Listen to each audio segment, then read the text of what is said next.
رمضان المبارک کے آخری عشرے کا اعتکاف نبی پاک صلی اللہ تعالی علیہ وسلم کے مقدس طریقوں میں سے ایک بڑا خوبصورت طریقہ ہے۔ قرآن مجید نے ارشاد فرمایا، میرے گھر کو خوب صاف ستھرا کرو، طواف کرنے والوں کے لیے اور اعتکاف کرنے والوں کے لیے اور رکوع اور سجود کرنے والوں کے لیے۔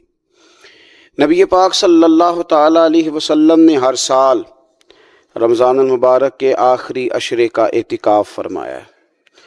ایک سال کسی وجہ سے اعتکاف نہ فرما سکے تو اگلے سال 20 دنوں کا اعتکاف فرمایا۔ نبی پاک صلی اللہ تعالی علیہ وآلہ وسلم نے اعتکاف کا جو مقصد بیان کیا وہ شب قدر کی تلاش بیان کیا۔ اعتکاف سے مراد یہ ہے کہ انسان سارا کچھ چھوڑ چھاڑ کے اللہ تعالیٰ کے گھر میں اس کی عبادت کے لیے، اس کو راضی کرنے کے لیے بیٹھ جائے، اور 10 دن جب وہ مسجد شریف میں حاضر رہتا ہے تو حضور صلی اللہ تعالیٰ علیہ وسلم فرماتے ہیں اللہ تعالیٰ اسے 2 حج اور 2 عمرے کا ثواب عطا کرتا ہے۔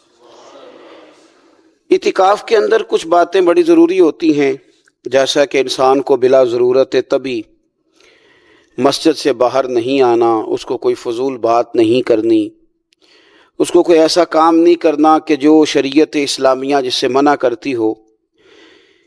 اس کے ساتھ ساتھ کچھ اعتکاف کے آداب بھی ہیں کہ اس نے 10 دن مسجد کے اندر رہنا ہے تو آخر اس نے کرنا کیا ہے۔ ہمارے ہاں لوگ مسائل پوچھ لیتے ہیں اور مسائل پوچھنے کے بعد پھر ان کی گنجائش سے بہت زیادہ فائدہ اٹھاتے ہیں۔ اس میں کوئی شک نہیں ہے کہ باہر سے آنے جانے والے آدمی کے ساتھ آپ گفتگو کر سکتے ہیں، ضرورت کے تحت آپ ٹیلی فون پر بھی بات کر سکتے ہیں، لیکن اس کو اگر آپ نے یہی کام کرنا تھا اور بہت زیادہ وقت اسی پر ضائع کرنا تھا تو پھر تو آپ پہلے سے باہر موجود تھے۔ اعتکاف میں آنے کا مقصود تو اللہ کی عبادت ہے۔ اعتکاف میں جب آپ آ گئے تو اس کا مقصد ہے کہ آپ کچھ دنوں کے لیے لوگوں سے کٹ کے اللہ کی بارگاہ میں حاضر ہو گئے، آپ نے اپنے رب کو راضی کرنے کا ارادہ کر لیا۔ تو اعتکاف میں ایک تو شوق سے آئیں۔ ہمارے علماء نے لکھا ہے کہ زندگی میں ایک بار تو اعتکاف کاری لینا چاہیے، اس پر توجہ ہو ہی جانی چاہیے۔ وقت ملنا تو زندگی میں پراپر طریقے سے تو بڑا مشکل ہوتا ہے، لیکن وقت نکال کے اعتکاف میں ایک دفعہ تو زندگی میں آ ہی جانا چاہیے، اور کسی کو ہر سال موقع مل جائے تو پھر تو کیا ہی بات۔ تو اعتکاف کے اندر جو کام ہم نے کرنے ان میں سب سے زیادہ اور سب سے پیارا کام یہ ہے کہ کثرت کے ساتھ قرآن پاک کی تلاوت کریں۔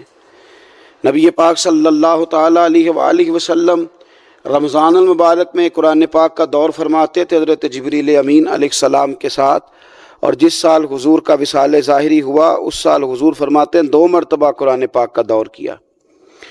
2 دفعہ حضور نے حضرت جبریل امین کو قرآن شریف سنایا اور 2 دفعہ انہوں نے نبی پاک صلی اللہ علیہ وسلم کو سنایا۔ تو بہت کثرت کے ساتھ قرآن پاک کی تلاوت کی جائے۔ ایک پہلو اور بھی ہے اس کا، اس پر بھی آپ توجہ کریں گے۔ قرآن مجید کو پڑھنا بھی ضروری ہوتا ہے اور صحیح پڑھنا سب سے زیادہ ضروری ہوتا ہے۔ تو اگر آپ کسی ایسی مسجد میں تشریف فرما ہیں جہاں آپ کے لیے بندوبست کیا گیا ہے تو کوشش کریں کہ وہاں قاری صاحب سے، عالم صاحب سے، امام صاحب سے آپ قرآن مجید کو سیکھیں۔ اور کوئی زیادہ مشکل نہیں ہے، پورے 10 دن آپ موجود ہیں، اور اگر آپ 10 دن پوری توجہ کے ساتھ قرآن مجید کے مخارج پہ لگائیں گے تو امید ہے کہ بہت حد تک آپ کو قرآن مجید سمجھنے میں، پڑھنے میں آسانی ہونے لگی۔ دوسرا، اعتکاف میں جب آپ موجود ہیں تو آپ کو کوشش کرنی ہے کہ آپ محاسبہ نفس پر توجہ دیں۔ آپ اپنے اوپر غور کریں، زندگی میں کون سی ایسی غلطیاں ہیں جو جان نہیں چھوڑ رہی، ان کی کس طرح کر کے اصلاح کی جا سکتی ہے۔ کون سے ایسے کام ہیں جو میں کرتا ہوں تو اس غلطی میں زیادہ مبتلا ہو جاتا ہوں، اور کون سی ایسے کام ہیں، کون سی ایسی جگہ ہیں جہاں میں جاتا ہوں تو میرا ان غلطیوں سے نکلنے میں مجھے وہ جگہیں اور وہ کام مددگار ہوتے ہیں۔ تو اپنے محاسبہ نفس پر توجہ دی جائے۔ اعتکاف کے 10 دنوں میں موقع ملتا ہے انسان کو اپنے لیے سوچنے کا۔ حضرت مجدد الفسانی شیخ احمد فاروق سرہندی رحمۃ اللہ تعالی علیہ سے کسی نے پوچھا تھا کہ دنیا میں خوش نصیب شخص کون ہوتا ہے، تو فرمایا جسے دید قصور حاصل ہوتی ہے۔ حضور دید قصور کیا ہوتا ہے؟ فرمایا جسے اپنی غلطیاں نظر آنی شروع ہو جائیں۔ جب اللہ تعالیٰ کسی کے ساتھ بھلائی کا ارادہ کرتا ہے تو اس کی کمزوریاں، اس کی غلطیاں اس کے سامنے لاتا ہے تاکہ اسے اصلاح کا موقع ملے، اور جب ایسا نہیں ہوتا تو پھر تو لوگ جب غلطی مانیں گے ہی نہیں تو اصلاح کیسے ہوگی؟ تو اعتکاف کے 10 دنوں میں محاسبہ نفس پر خاص توجہ دیں، اپنی زندگی میں اپنا حساب کریں، اپنا حساب۔ اور جناب عمر فاروق رضی اللہ تعالیٰ عنہ کی وہ روایت ہمیں بتاتی ہے کہ حساب کر لو اس سے پہلے کہ تمہارا حساب کیا جائے۔ تیسری بات، ایک تو قرآن پاک پڑھیں گے، ایک محاسبہ نفس کریں گے، تیسری بات مراقبہ کریں۔ کچھ دیر کے لیے بیٹھیں، یہ غور کریں کہ رب تعالیٰ نے ہمیں نعمتیں کتنی عطا فرمائی ہیں، پھر یہ غور کریں کہ ان نعمتوں کے بارے میں، ان نعمتوں کے ساتھ ہماری عبادت کتنی ہے، ہمارا شکر کتنا ہے۔ زندگی اپنی کا حساب لگائیں، غور کریں کہ کتنا کچھ ہے جو ہمیں محنت سے ملا ہے اور کتنا ہے جو بغیر محنت کے ملا ہے، اور کون سی ایسی نعمتیں ہیں جن کا ہم نے شکریہ ادا کیا اور کون سی ایسی ہیں جن پر ہم نے کبھی توجہ ہی نہیں کی کہ یار یہ تو بہت بڑی نعمت ہے جو اللہ نے ہمیں عطا کی ہوئی۔ اپنی گردن کو جھکا کے تھوڑا غور و فکر کریں۔ تفکر کا درس دیا ہے قرآن پاک نے، بار بار کہا ہے تفکر کرو، غور کرو، تدبر کرو، تو یہ ہمیں موقع میسر آتا ہے۔ چوتھی بات، اعتکاف کے دنوں میں اپنے رب کریم کے ساتھ اپنی توجہ کو لگائیں۔ قرآن حکیم نے جو کہا نا کہ رب کی عبادت اس طرح کرو کہ تمہیں نا یقین حاصل ہو جائے، کھل کر اس کی بارگاہ میں سجدے کریں، دعائیں مانگیں۔ ہمارے صوفیہ فرماتے ہیں کہ ایک وقت آتا ہے کہ انسان کو خود اطمینان قلبی نصیب ہو جاتا ہے، اسے محسوس ہوتا ہے کہ واقعی میرا رب مجھ سے راضی ہے، اسے محسوس ہونے لگتا ہے کہ میں اپنے مالک کے قریب چلا گیا ہوں۔ وہ اس کثرت سے نفل پڑھتا ہے، اس ذوق کے ساتھ وہ اس کی بارگاہ میں دعائیں کرتا ہے، اس شوق کے ساتھ وہ تلاوت کرتا ہے، خود محسوس کرنے لگتا ہے کہ اب میرا دل لگنے لگ گیا ہے، اب میں دعا مانگتا ہوں تو مجھے لگتا ہے کہ قبولیت میری دعاؤں کے قریب آنے لگی ہے۔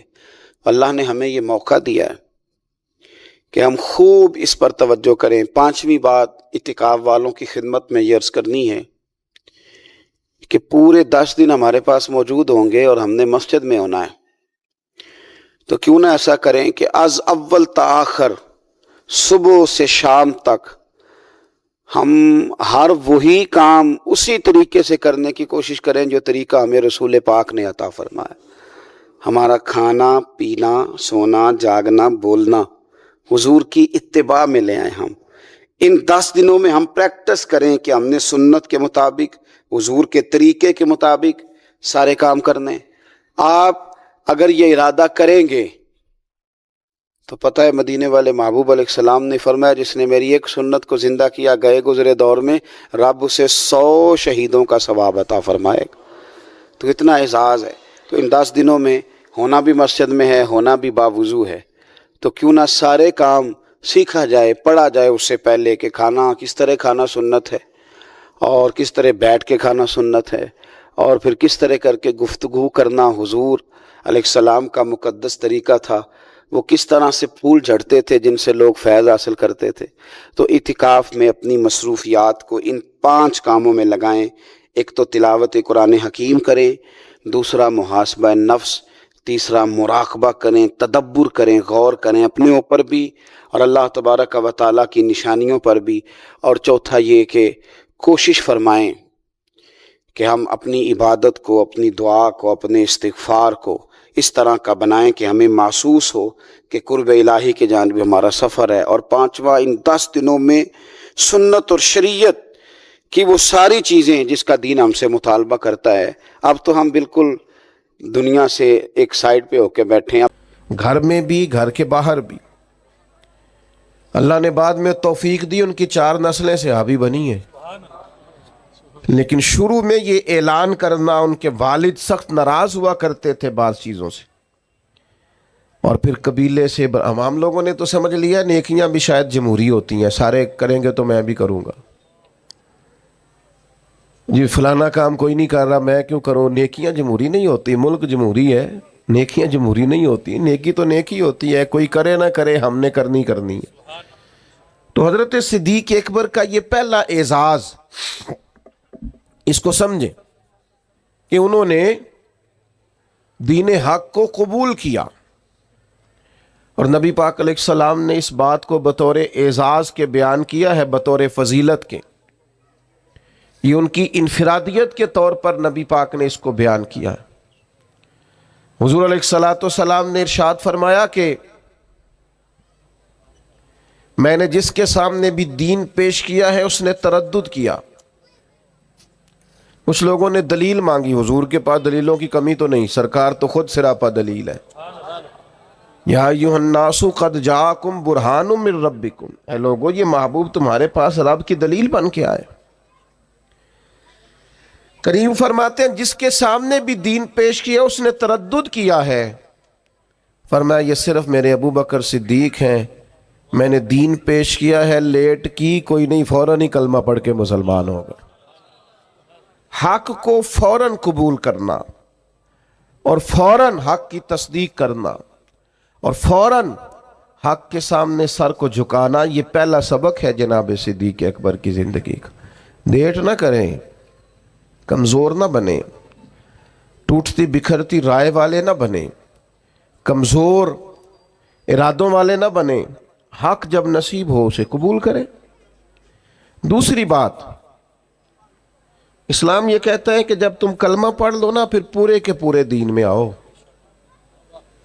یا ایھا الذین آمنوا ادخلوا فی السلم کافہ، اے ایمان والو دین میں پورے پورے داخل ہو جاؤ. جب دین قبول جو کر لیا ہے، مان جو لیا ہے، تو پھر جتنی باتوں کی دین تعلیم ارشاد فرماتا ہے ان ساری باتوں پر عمل کیا جائے. اپنے آپ کو سراپا نیکی بنایا جائے، سراپا خیر ہو انسان کا وجود. جتنی نیکیاں سوسائٹی میں وہ کر سکتا ہے وہ ساری کرنے کا اس کے اندر جذبہ ہو، شوق ہو. ہم کیا کرتے ہیں؟ نیکیاں کرتے ہیں لیکن خالص دینی کاموں کو بھی دنیا داری بنا لیتے ہیں. جنازہ پڑھنا خالص دینی کام ہے. نبی پاک علیہ السلام نے فرمایا ایک مسلمان کا دوسرے مسلمان پر حق ہے. جو حقوق مومن کے مومن پہ ہیں ان میں سے ایک حق جنازہ ہے. لیکن وہ ہم کس لیے جاتے ہیں کہ میرا تعلق بڑا ہے اس کے بیٹے سے، بھائی سے، باپ سے.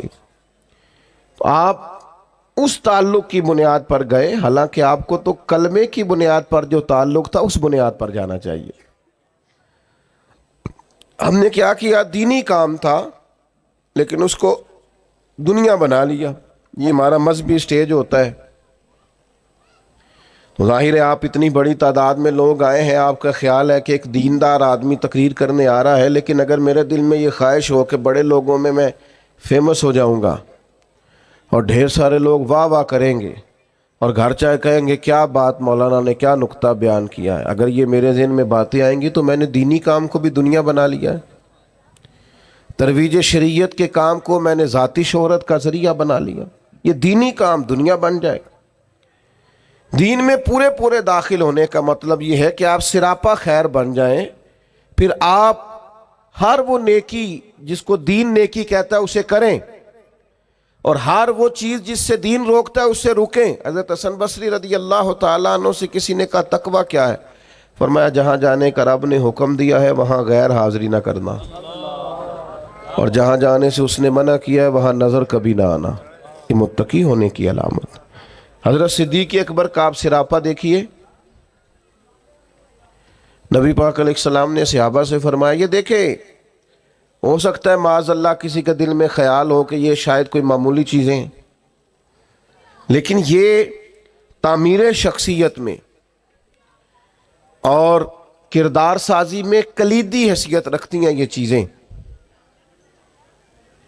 حضور نے صحابہ سے پوچھا بتاؤ بھئی آج جنازے میں کسی نے شرکت کی ہے؟ تو تمام خاموش تھے. جناب صدیق اکبر نے ہاتھ کھڑا کر کے عرض کی حضور مجھے اللہ نے یہ سعادت عطا کی. نبی پاک علیہ السلام نے فرمایا آج تم میں سے کوئی روزہ دار بھی ہے؟ عرض کی یا رسول اللہ مجھے اللہ نے توفیق دی ہے. صرف حضرت صدیق بولے. پھر نبی رحمت صلی اللہ تعالی علیہ وسلم نے پوچھا آج کسی نے کسی مسکین کو کھانا کھلایا ہے؟ سب خاموش تھے. صرف حضرت صدیق کو آج یہ اعزاز حاصل ہوا، ہاتھ کھڑا کر کے عرض کی یا رسول اللہ مجھے یہ موقع ملا۔ یعنی جس سوال پر سرکار استفسار کرتے اسی سوال کے جواب میں جناب صدیق اکبر ہاتھ کھڑا کر کے کہتے یا رسول اللہ مجھے یہ موقع ملا۔ آپ بات کو سمجھیں، جب دین قبول کر لیا پھر سراپا نیکی بن جائے، پھر جو بھی خیر کا کام، حضور علیہ السلام نے فرمایا کسی نیکی کو بھی معمولی نہ سمجھو، کسی نیکی کو بھی معمولی نہ جانو، یہاں تک کہ کچھ نہ ہو سکے تو اپنے بھائی سے مسکرا کے بات ہی کر لو۔ حضرت صدیق اکبر رضی اللہ تعالیٰ عنہ نے دین کے اس فلسفے پر حقیقی طور پر عمل کیا، اور ہر خیر کو، ہر نیکی کو دوڑ دوڑ کے حاصل کیا۔ اسی لیے سرور کائنات علیہ السلام نے فرمایا قیامت کے دن کچھ روزہ دار ہوں گے، انہیں جنت میں ایک روزے داروں کا دروازہ ہے، وہاں سے آواز دی جائے گی روزے داروں ادھر آ جاؤ، اس دروازے سے گزرو۔ ایک دروازہ وہ ہے جہاں سے سخی گزریں گے، ایک وہ ہے جہاں سے مجاہد گزریں گے، ایک وہ ہے جہاں سے حاجی اور مکے اور مدینے کے زائر گزریں گے۔ حضرت صدیق نے عرض کی حضور میں کس دروازے سے گزروں گا؟ فرمایا ابو بکر سارے دروازے منتظر ہوں گے کہ کبھی ابو بکر یہاں سے گزر جائے نا، کبھی یہاں سے گزر جائے نا، کبھی یہاں سے گزر جائے نا۔ کیوں؟ اس لیے کہ ہر نیکی کو پہنچ کے حاصل کیا، ہر خیر کو پہنچ۔ ہم تو ویسے بھی اللہ خیر کرے کو دو ایک نیکیاں کر لیں، وہ گنی ہوئی ہوتی ہیں، ہم نے وہ ساری ہمارے پاس طے ہوتی ہیں، سارا پتہ ہوتا۔ کتنے پیسے پچھلے سال مسجد دیے تھے پورا یاد ہے، اور بھئی جو سارا سال آپ نے اپنی ذات پر لگائے ہیں وہ بھی تو یاد ہونے چاہیے نا۔ نیکیوں کو لوگ گن گن کے شمار کر کے رکھتے ہیں جو بھولنے کی چیز تھی، اور معاذ اللہ جن کمزوریوں کو، غفلتوں کو یاد کرنا تھا انہیں بھول جاتے ہیں۔ تو حضرت صدیق اکبر سراپا نیکی بن گئے، سراپا کلمہ پڑھا تو ان کا وجود سراپا ایمان تھا، سراپا خیر تھا۔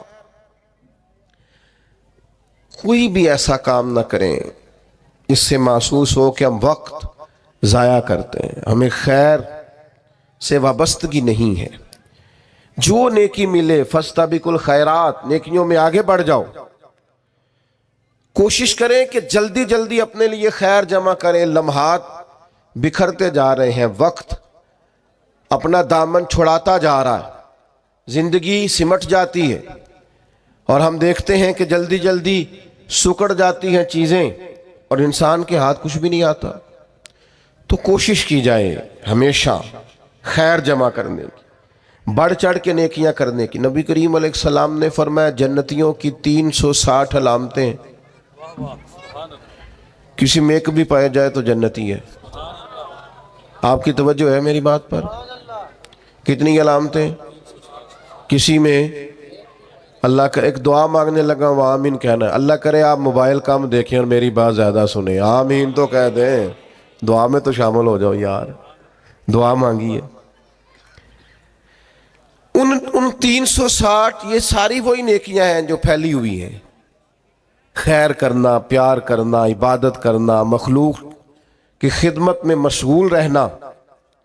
فرمایا جنتیوں کی 360 علامات ہیں، ایک بھی پائی جائے تو بندہ جنتی ہے۔ حضرت صدیق اکبر کا لہجہ ہمیشہ دھیما رہا ہے، بڑے وزادار تھے۔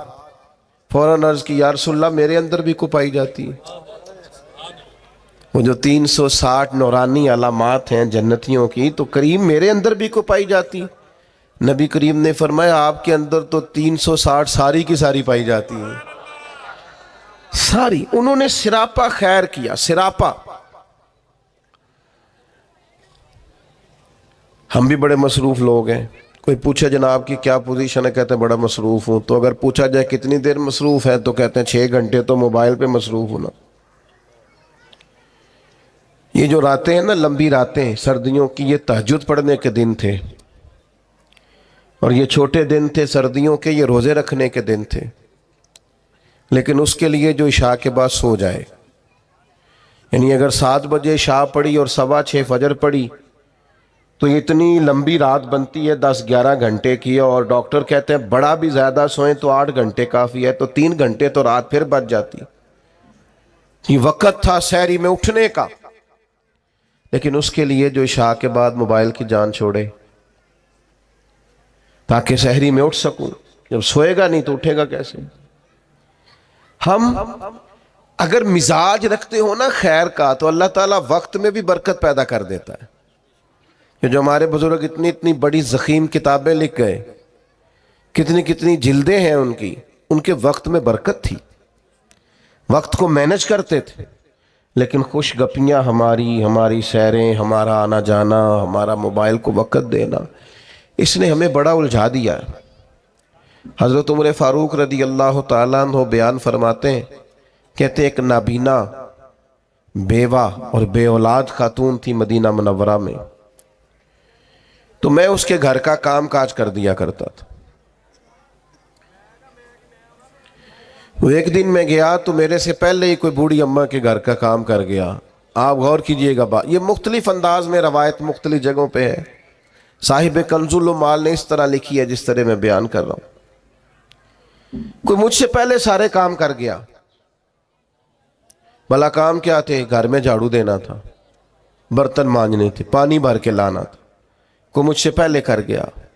اگلے دن گیا تو پھر کوئی مجھ سے پہلے کر گیا تھا. تیسرے دن گیا تو پھر. اب میں نے کہا ڈھونڈوں تو صحیح بندہ کون ہے. فرماتے کہ میں چھپ کے بیٹھ گیا کہ میں دیکھوں تو صحیح کون ہے جو مجھ سے پہلے آتا ہے. تو کہتے ہیں سحری کا وقت تھا. امیر المومنین، خلیفۃ المسلمین، جانشین مصطفیٰ کریم صلی اللہ تعالی علیہ وسلم حضرت صدیق اکبر کا دروازہ کھلا. بیاں ہو کس زبان سے مرتبہ صدیق اکبر کا، کہ محبوب خدا محبوب ہے صدیق اکبر کا.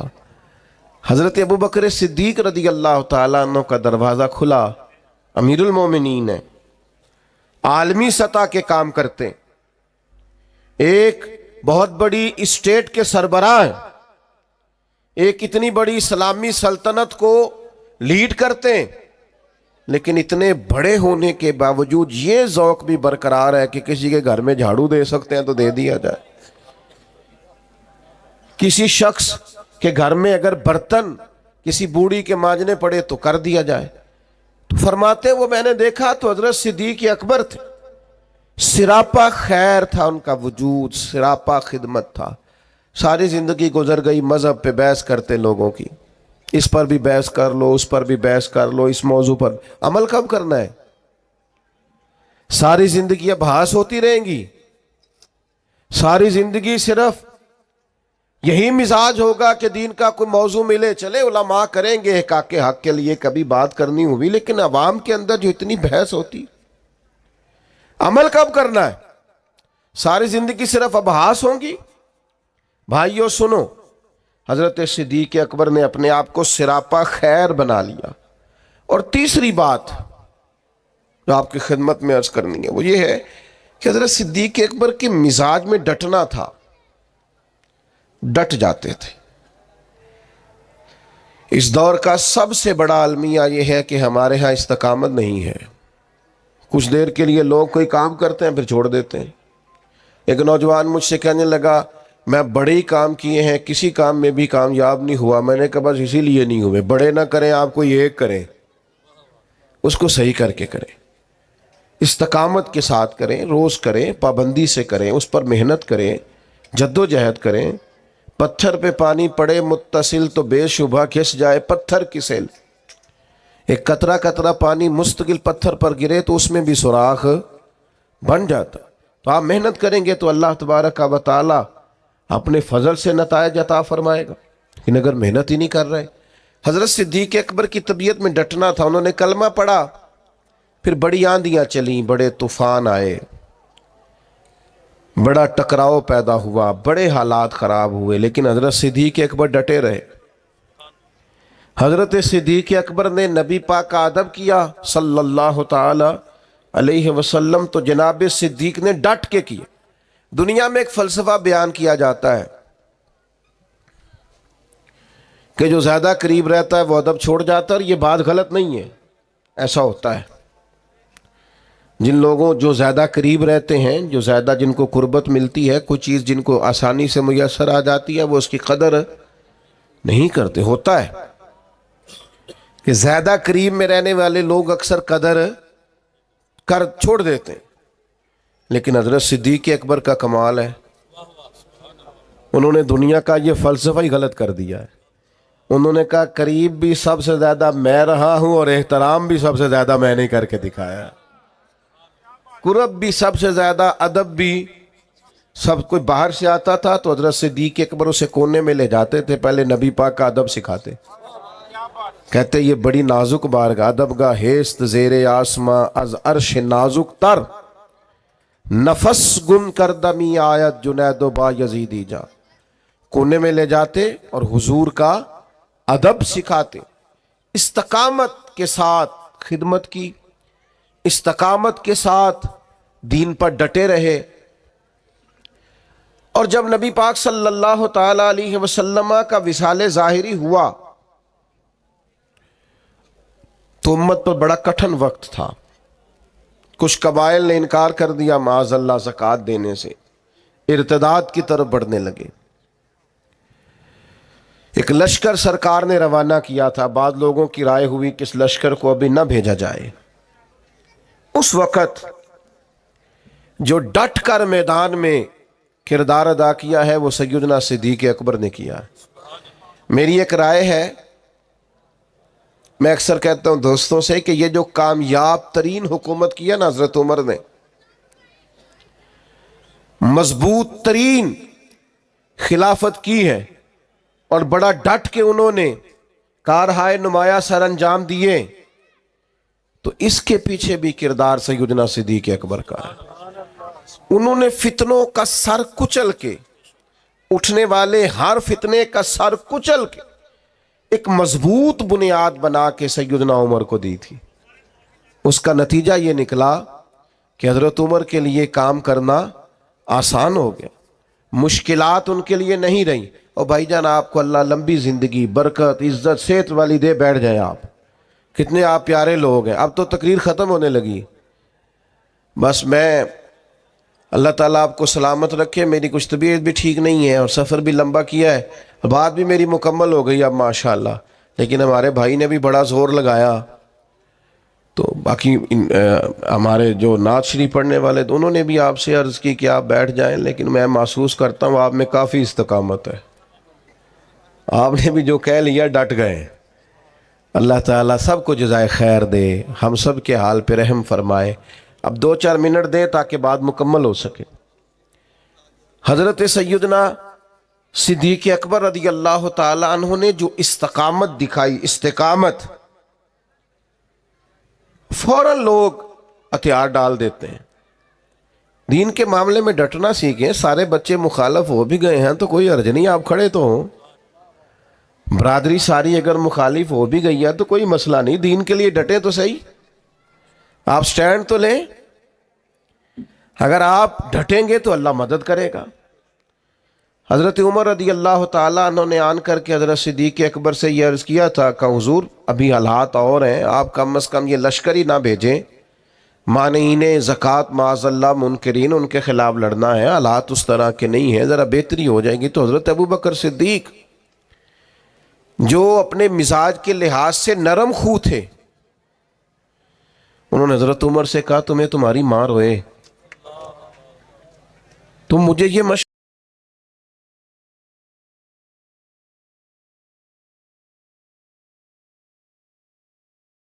دے رہے ہو کہ وہ لشکر روک دوں جسے سرکار نے روانہ کیا ہے. فرمانے لگے میں مدینہ منورہ میں اکیلا بھی رہ گیا اور جنگل کے درندے آ کے مجھے نوچنے بھی لگے تو میں تنہا مقابلہ کروں گا، لیکن وہ لشکر ضرور جائے گا جسے مدینے والے محبوب نے روانہ کیا. یہ استقامت، یہ ٹھہرنا، ذرا کھڑے ہونا. اچھا کئی دفعہ ایسا ہوتا ہے وقتی طور پر حالات موافق نہیں ہوتے، حالات کی نبض دیکھ کر نہیں چلنا چاہیے، کتاب و سنت کا حکم دیکھ کر چلنا چاہیے. حالات موافق نہیں ہیں تو کیا ہوا، ہم حق چھوڑ جائیں گے. استقامت ایک نعمت ہے. سیدہ عائشہ صدیقہ رضی اللہ تعالیٰ عنہ بیان فرماتی ہیں کہ نبی پاک علیہ السلام نے فرمایا اللہ کو وہ عمل زیادہ پسند ہے اگرچہ تھوڑا ہو پر روز ہو، استقامت کے ساتھ، اس کے اندر کسی قسم کی کمی نہ کی جائے، وہ عمل اللہ تبارک و تعالیٰ کو زیادہ محبوب اور زیادہ پسند ہے۔ تو بھائیو ہمیشہ ان 3 باتوں پر ضرور عمل کریں۔ ایک تو حق جب مل جائے تو پھر اسے چھوڑنا، قبول کرنا ہے اسے۔ دوسری بات یہ کہ دین جب قبول کر لیا تو پھر دین کی ساری خیر پر عمل کریں، پھر جد و جہد کریں، پھر کوشش کریں کہ جو نیکی ملے اسے جلدی سے کر گزریں۔ ہمارے ہاں بہت سارے کام ہوتے ہیں ہم کر سکتے ہیں لیکن ہم توجہ نہیں کرتے، ہمارا وقت ضائع ہوتا ہے۔ نبی پاک علیہ السلام نے فرمایا صبح جب دن چڑھتا ہے تو دن اعلان کرتا ہے آج آیا ہوں، آج کے بعد نہیں آؤں گا، جو عمل کرنا ہے کر لو، تو خیر کر لیں جتنی ہو سکتی۔ اور تیسری بات اور اہم اور بنیادی اور کلیدی بات یہ کہ دین کے مسئلے میں استقامت دکھائیں، کھڑے ہوں، ڈٹ جائیں۔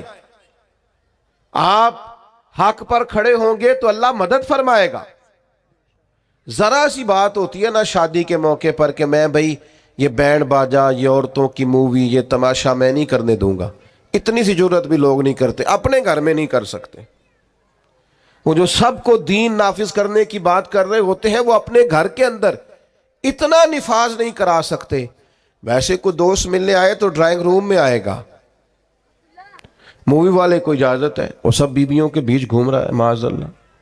ہمیں خیال ہی نہیں آ رہا کہ یہ اتنا بڑا ہم بربادی والا کام کر رہے ہیں۔ پہلے تو کچھ شادیوں پہ جانے کا موقع ملتا تھا تو مردوں عورتوں کے بیچ ایک پردہ لگا دیا جاتا تھا، اب تو چند شادیوں کے بارے میں خبر ملی کہ پردہ بھی اٹھ گیا ہے، اب سب اکٹھے بیٹھتے ہیں۔ اکبر الہ آبادی نے کہا تھا بے پردہ کل نظر آئیں جو چند بیبیاں، تو اکبر زمین میں غیرت قومی سے گڑ گیا، پوچھا جو ان سے بڑھ کے کہ تمہارا پردہ کدھر گیا، کہنے لگی وہ عقل پہ مردوں کی پڑ گیا، مردوں کی عقلوں پہ پڑ گیا، ہم اب پردہ نہیں کرتی۔ آخری گزارش میری آپ سب حضرات کی خدمت میں، وہ آپ نے نہایت توجہ سے میری بات کو سننا ہے۔ صحابہ اور اہل بیت کے معاملے میں اپنے آپ کو حساس بنائیں، کسی شخص کی کسی کمزور بات کو کبھی نہ سنیں۔ حضور کے جمیع صحابہ وہ سارے آسمان ہدایت کے ستارے ہیں، اور میرے اعلیٰ حضرت فرماتے ہیں نبی پاک کی نسل میں ایک ایک بچہ نور کا ہے، تیری نسل پاک میں ہے بچہ بچہ نور کا، تو ہے عین نور تیرا سب۔ اس کمزوری سے بچیں۔ ہم نے ان کی پیروی کرنی ہے کہ ان پر بحث کرنی ہے؟ ہمیں تو کہا گیا تھا ان کی پیروی کریں۔ آپ نے کبھی دیکھا ہے کہ اسٹوڈنٹ کلاس میں بیٹھے ہوں، ٹیچر پڑھانے کے لیے آئے تو وہ کہے کتابیں کھولے، تو ٹیچر جواب میں کہے جناب، وہ شاگرد جواب میں کہیں کہ آپ یہ بتائیں کہ آپ کی تعلیم کتنی ہے؟ یہ شاگرد کو اجازت ہے کہ وہ کھولتا پھرے، وہ کہے جناب آپ بی اے ہیں تو بی ایڈ بھی ہیں کہ نہیں، اور اگر بی ایڈ بھی ہیں تو بتائیے کہ آپ سفارش پہ ہیں کہ میرٹ پہ ہیں؟ یہ سوال کرنے کی اجازت دیتا ہے ٹیچر؟ وہ کہتا ہے تو کتاب کھول اور سبق پڑھ، تو سبق پڑھ۔ یہ مجھ سے پوچھیں گے، ہیڈ ماسٹر صاحب پوچھیں، پرنسپل صاحب پوچھیں تو کون ہے؟ تو شاگرد ہے؟ تو بھائی صحابہ کے مشاجرات میں پڑھنے کی اجازت نہیں ہے۔ ہم نے تو ان سے فیض لینا ہے، ہم نے تو سیکھنا ہے، ہم نے تو دیکھنا ہے کہ صداقت سیکھنی ہے تو آؤ دروازہ ابو بکر پر، عدل سیکھنا ہے تو آؤ دروازہ فاروق اعظم پر، شرم و حیا، وزاداری، حسن سیکھنا ہے تو آؤ نا سیدنا عثمان غنی کی بارگاہ میں آؤ، اور اگر ڈٹ کر جینا سیکھنا ہے، شجاعت سیکھنی ہے، فقاہت سیکھنی ہے، علم سیکھنا ہے، معرفت سیکھنی ہے تو آؤ سیدنا مولا علی کے دروازے پر۔ تو یہاں سے تو پانا ہے، سیکھنا ہے۔ ہم ابحاث میں الجھے ہوئے ہیں، اور پاک باز لوگوں کے بارے میں معاذ اللہ تعالیٰ ایسے لوگوں کی باتیں سنتے ہیں جو لوگ ہمارے دلوں میں وسوسہ اندوزی کرتے ہیں۔ تو میرے عزیز بھائیوں، حساس ہو جائیں اس مسئلے میں، تقویٰ کے ساتھ ان لوگوں کی زندگی کو لیں۔ اتنا بڑا خوبصورت اجتماع اللہ اپنی بارگاہ میں قبول کرے۔ آخر دعوانا الحمدللہ رب العالمین۔ سلام ہوگا، مفتی صاحب دعا کریں۔